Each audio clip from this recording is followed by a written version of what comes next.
Good morning बच्चों। Good morning भैया। आज हम नया टॉपिक स्टार्ट कर रहे हैं। टॉपिक नया तो नहीं है, खैर उससे ही रिलेटेड है, लेकिन इन क्वेश्चंस में थोड़ी बच्चे गड़बड़ करते हैं, तो ये वाला टॉपिक एक बार कर लेते हैं। फिर हमें एसएन पढ़ना है, सम ऑफ द नंबर्स। वो बहुत इंपॉर्टेंट टॉपिक है, उससे पक्का क्वेश्चन आता है। ठीक है, अब देखो कितना आसान क्वेश्चन है, अगर आप खुद भी ट्राई करोगे ना तो कर लोगे। लेकिन कई बार होता है लैंग्वेज इतनी कॉम्प्लिकेटेड आ जाती है कि हम लोग नहीं समझ पाते कि क्या कहना चाह रहे हैं। तो इसमें बोला एक 17th टर्म जो है एपी का, वो 10वें टर्म से 7 ज्यादा है। ठीक है, तो मैंने लिखा A17 A10 से कितना ज्यादा है, 7 ज्यादा, ये स्टेटमेंट। और हम इसको ऐसे भी लिख सकते हैं A17 minus A10 is equal to 7। अब आपने पढ़ा है A17 को क्या लिखेंगे भाई, A plus 16D minus A plus 9D। Okay, अब ये माइनस जब अंदर जाएगा तो दोनों माइनस में हो जाएंगे, दोनों माइनस में कर दो भाई। अब देखो कट रहे होंगे, ए से कट रहे हैं, 16 में से 9 गए, 7D। तो D की वैल्यू क्या आ गई हमारी, बस ये तो निकालना था, फाइंड द कॉमन। तो एक नंबर में क्वेश्चन बहुत आता है। ठीक है, बहुत इंपॉर्टेंट क्वेश्चन है, बहुत लेंथी क्वेश्चन भी आता है। तो यहाँ पे क्या बोला, which term of the AP, भाई कौन सा टर्म है, मतलब बेसिकली मुझे निकालना तो यहाँ पे एन है, कि मुझे नहीं पता कौन सा टर्म है वो जो कि 54 टर्म से 132 ज्यादा है। मतलब मुझे निकालना तो बेसिकली ए एन है पहले। तो ए एन A54 से कितना ज्यादा है, 132 ज्यादा। पहला स्टेप हमारा ये। फिर उस n की वैल्यू निकालनी कि n की क्या पोजीशन है। जैसे n की यहाँ 54 है, तो वहां भी कुछ ना कुछ होगी, 61 टर्म हो सकता है, कुछ भी हो सकता है टर्म, तो है ना। तो सबसे पहले मुझे A54 निकालना पड़ेगा। A54 निकालते हैं। A54 मैंने आपको बताया A प्लस 53D। A की वैल्यू बताऊं 3, 53 इंटू D कितना है, 3 है, 12 है। ठीक है, अब इसको मल्टीप्लाई कर दो, 12 को इससे मल्टीप्लाई करो। पहले एक काम करो, 10 से इसे मल्टीप्लाई करो सीधे, तो ये हो गया 530। फिर इसको 2 से मल्टीप्लाई करना, तो ये हो जाएगा 106। क्या 636 आएगा, 636 और 3 39।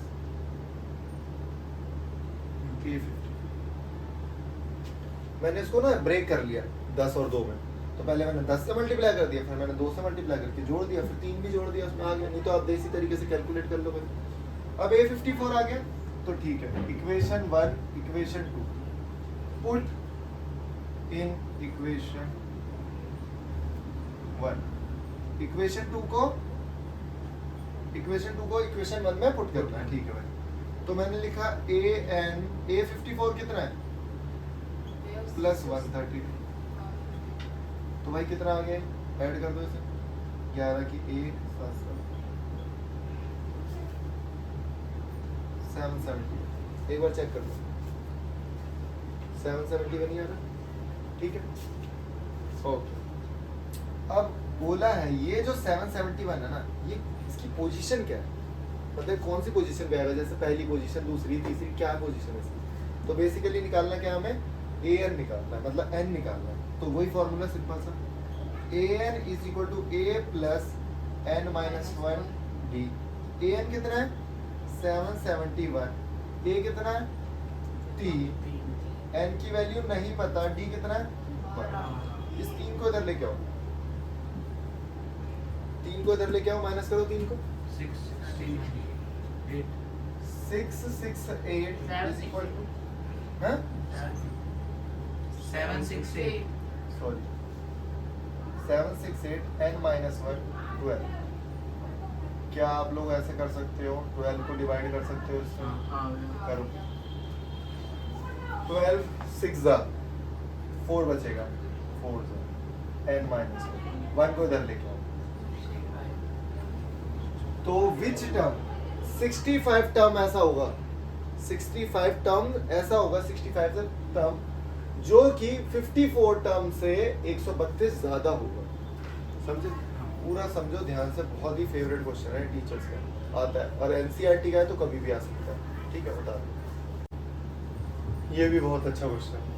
अब आपको समझने में थोड़ी सी दिक्कत होगी भाई, कि हमें सारे नंबर्स जो कि 3 डिजिट नंबर निकालने हैं मुझे, जो कि क्या है 7 से डिवाइड, जो कि 7 से डिवाइड। अब कैसे निकालेंगे? आप पहले ही नंबर बता दो जो 7 से डिवाइड हो, 3 डिजिट का। इसका मतलब 100 से बड़ा होगा, इसका नंबर 100 से बड़ा होगा। तो हम लोग क्या करेंगे, सीख लेना।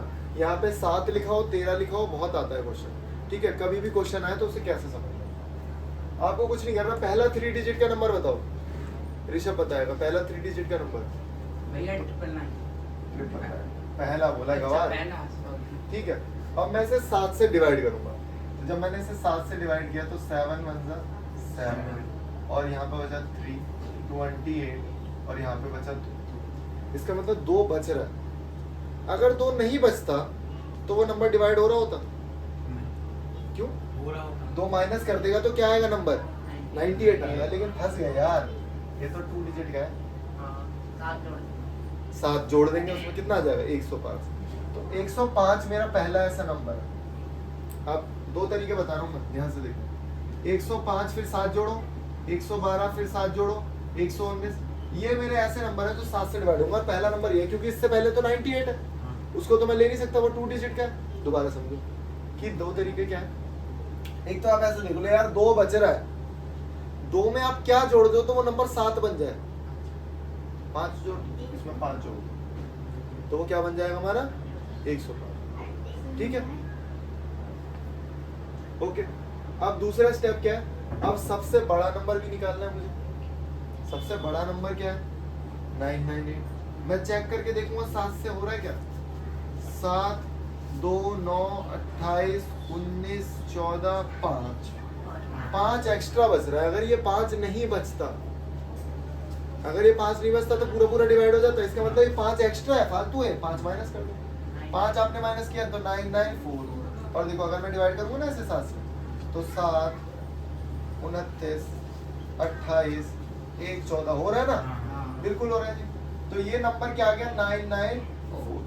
ये सीरीज बनाने के लिए जो सारा फालतू का काम किया है ना, ये साइड में थोड़ा सा जल्दी कर लेना स्पीड में। कई बार तो नंबर आ जाते हैं, वो यही क्वेश्चन आ जाएगा सीधे सीधे, ठीक है।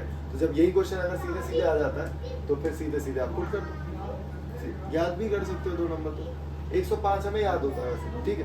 तो इसको हम लोग कर देंगे रफ। इसको क्या किया हमने? कर दिया रफ, क्योंकि इसकी जरूरत नहीं थी, ये साइड में करना है सारा। और कभी भी ना हमेशा साइड में ही खींचा करो लाइन, क्योंकि पीछे से जब हम उतारते हैं ना क्वेश्चन गलत हो जाता है। पीछे कुछ और लिखा है, सही लिखा है, आगे उतारा, इतने में देखने में क्या हुआ पता नहीं, कुछ और ही उतार दिया। इसीलिए साइड में उतारोगे ना एकदम से तो सही उतरेगा। रफ वर्क करा करो, रफ वर्क के लिए स्पेस है। और शीट एक्स्ट्रा मिलेंगी। वैसे तो अभी शीट्स तुम्हारी कम होती है, पेपर में बोर्ड एग्जाम में 40 पन्ने की शीट होती है भाई, पूरी भर भी नहीं पाएगी, समझे? तो ये रहता है, मतलब एक्स्ट्रा शीट लेने की जरूरत नहीं है। तो आराम से खुला खुला लिखो, एक पेज पे क्वेश्चन भी लिखोगे तो 40 क्वेश्चन होते हैं पूरे, हो गए, समझे? तो भाई पहला अब देखो ध्यान से, a plus n minus 1 d। मैंने मुझे यही तो काम करना है। 1 2 3 4 है कितने ये सारे नंबर्स। तो an मैंने बताया था लास्ट वाला टर्म। a कितना है? 105। 105 को माइनस करो इसमें से जल्दी से। n माइनस d कितना है? 8 7। पक्का? अरे यार ये माइनस करना ही नहीं आता है। हवाबाजी इतनी है। पहले 100 माइनस कर, 100 माइनस करेगा इसमें क्या आएगा? 894। उसमें से 5 और माइनस कर दे, 889। ठीक है। अब इस 7 को डिवाइड कर दो, 7 को करूंगा डिवाइड, 7 1 जा 7 2 जा, और क्या बचेगा? 4 9 1 ले आओ इधर। तो ये हो गया 128। 128 इज द करेक्ट आंसर। ये बहुत ज़्यादा इंपॉर्टेंट क्वेश्चन है, बहुत ही ज़्यादा। मैं तुम्हें एक चीज़ और बताता हूँ। इसमें क्या है ना, सब पहले स्टेप बाय स्टेप सीखना। एक क्वेश्चन जो लेक्चर में देख लिया उसको दोबारा से अगले 2 दिन बाद एनसीईआरटी के क्वेश्चन कर रहे हो तो एनसीईआरटी खोल के देखो और करो। सबसे बेस्ट तरीका बताऊं तो कोई भी हमारी क्लास में कोई भी कमजोर बच्चा दिख रहा है उसे पढ़ाने लग जाओ। आपके सारे दिमाग खुल जाएंगे, क्योंकि आपको पता लगेगा यार यहाँ मैं फंस रहा हूँ, ये मुझे आ ही नहीं रहा। जब मुझे नहीं आ रहा तो मैं खुद रिवाइज करूंगा उसे, और जब मैं एक बार रिवाइज करके जब उसे समझाऊंगा ना भाई, जिंदगी भर नहीं भूलूंगा। मेरी मैथ ऐसे ही तेज हुई है, जितने भी बच्चे कमजोर होते हैं सबको पढ़ाता था अपनी क्लास में, घर आगे बढ़ते थे रात में। और देखो ऋषभ भी ऐसे ही तेज हुआ। आप कोई भी पिक कर लो, दो चार टॉपिक ऐसे हैं जो हमेशा हमेशा आने ही, जैसे स्क्वायर रूट आ गया तो मैं किसी को पढ़ाने एक दूसरे से डिस्कस कर लो, कोई वीक बच्चा दिखा मैं बैठा दूंगा उसके साथ, उसको एक बार सिखाया आ गया। तो प्रैक्टिस ऐसे ही होती है, पहले प्रैक्टिस ऐसे ही करते थे बच्चे, ग्रुप बना देते, दो अच्छे बच्चों के बीच में दो गधे डाल देते, तो वो उन्हें पढ़ाएंगे वो और तेज हो जाएंगे। लेकिन आजकल उल्टा ही हो रहा, वो उन्हें भी गधे बना दे रहे हैं। ठीक है, तो इस क्वेश्चन को कैसे किया हमने, पहले ये नंबर निकाले, सीरीज निकालनी बहुत जरूरी है। यही सेम क्वेश्चन आता है सम निकालने में, कि सारे नंबर्स का सम निकालना। तो उसका एक बिल्कुल छोटा सा फॉर्मूला है, पुट करा आंसर आ गया, लेकिन वो 5 नंबर में आता है कम से कम। इसकी केस स्टडी आती है, केस स्टडी भी करेंगे हम लोग। तो भाई an का फॉर्मूला निकाला, क्योंकि हमें हाउ मेनी 3 डिजिट नंबर्स निकालने थे कि कितने हैं वो, तो n नहीं पता हमें, ये इसको ध्यान से सॉल्व करते हैं। कई बच्चे क्या करते हैं 7 को अंदर भी मल्टीप्लाई कर देते हैं, तो वो भी कर सकते हो, लेकिन 7 को सीधे डिवाइड कर दो। ठीक है, हो गया क्वेश्चन।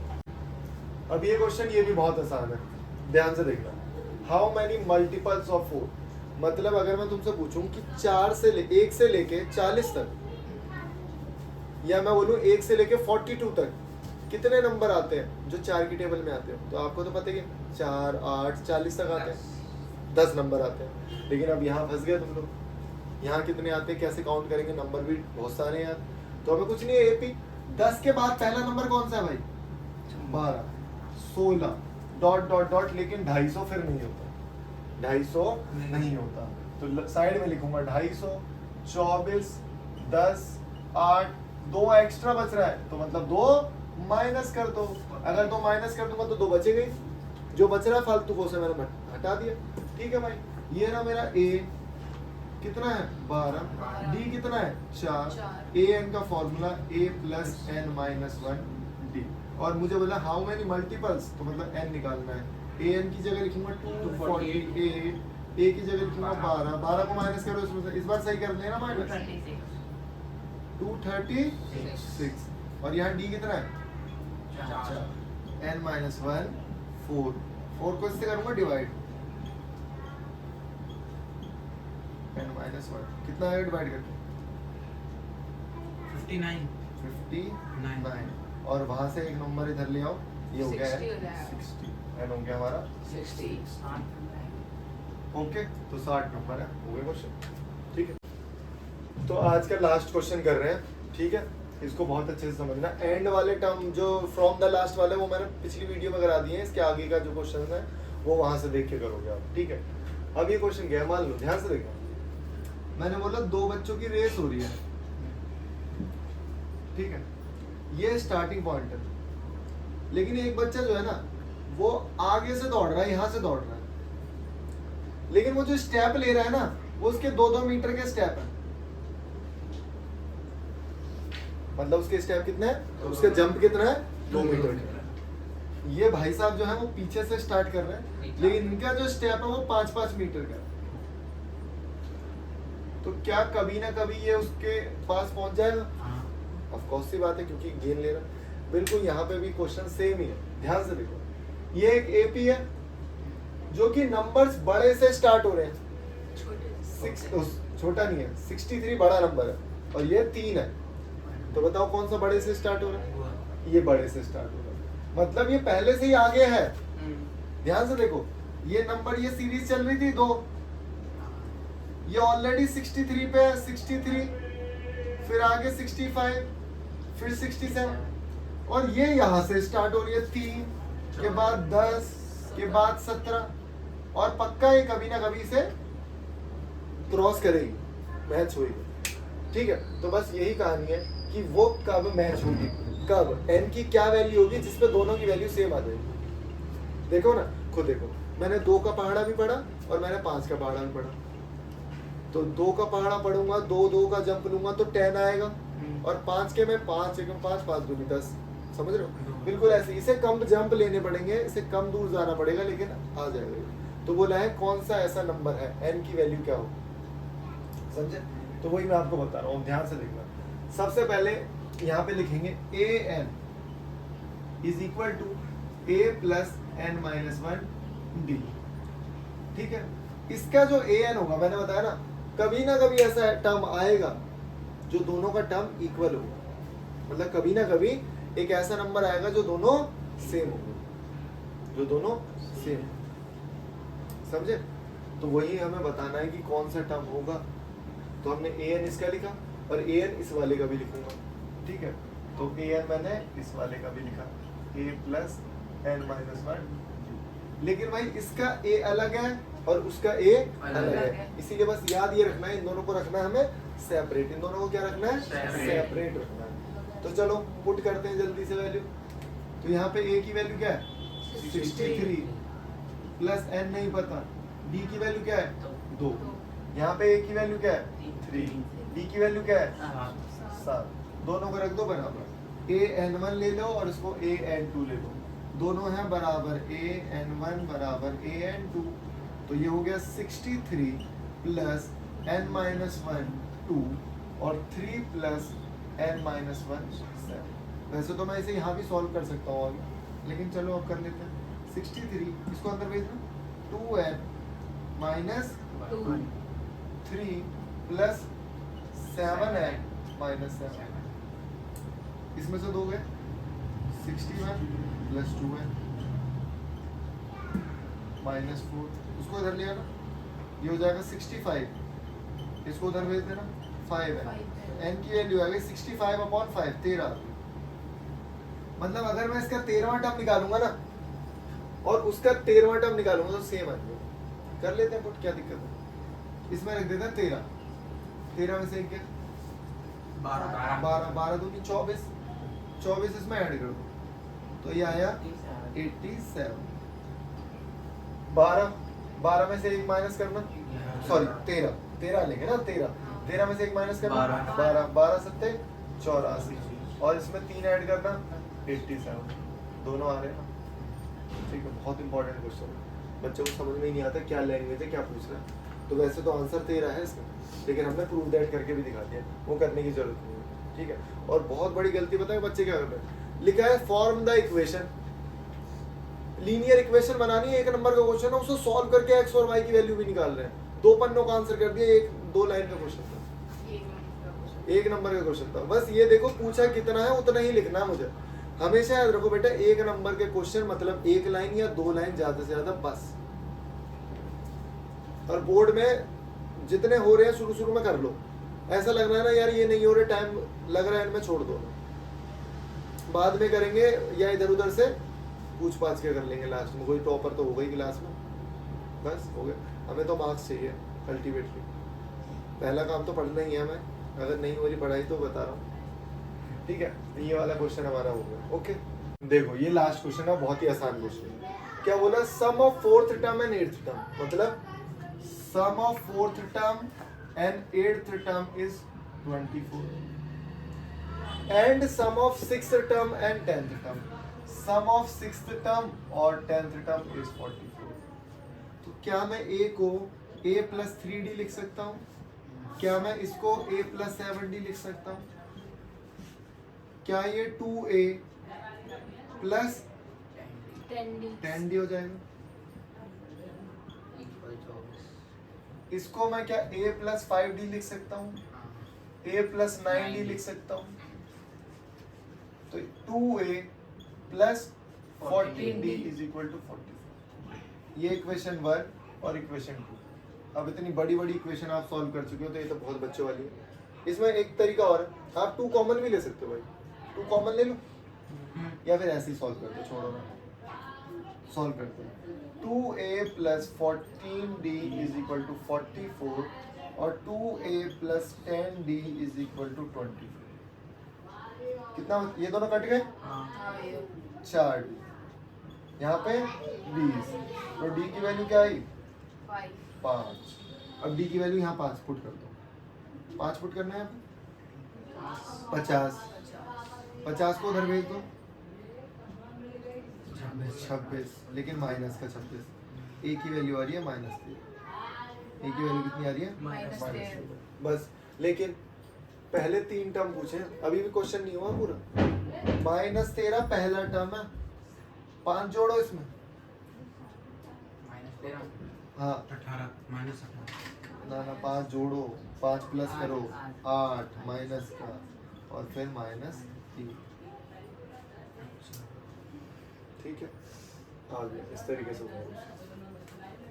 ठीक है, तो ठीक है, अभी 3 टर्म पूछे थे, 3 टर्म बता दिए। बिल्कुल, अगर बहुत आसान क्वेश्चन है यार, बहुत ही आसान क्वेश्चन आएगा तो 2 नंबर में आएगा, 3 नंबर वाले क्वेश्चन नहीं है, क्योंकि चैप्टर लगभग 6 से 7 नंबर का। एक क्वेश्चन तो बहुत ही टफ होता है हर उसमें से। ठीक है, तो वो प्रैक्टिस करते हैं। ठीक है, तो आज के लिए इतना ही। अब रिवीजन प्रॉपर, मैंने बताया ना, रिवीजन 3-3 4-4 बार करो, जब जाके दिमाग में चीजें घुसेंगी, जब जाके हम पेपर में कुछ कर पाएंगे। समझे? Okay, all the best.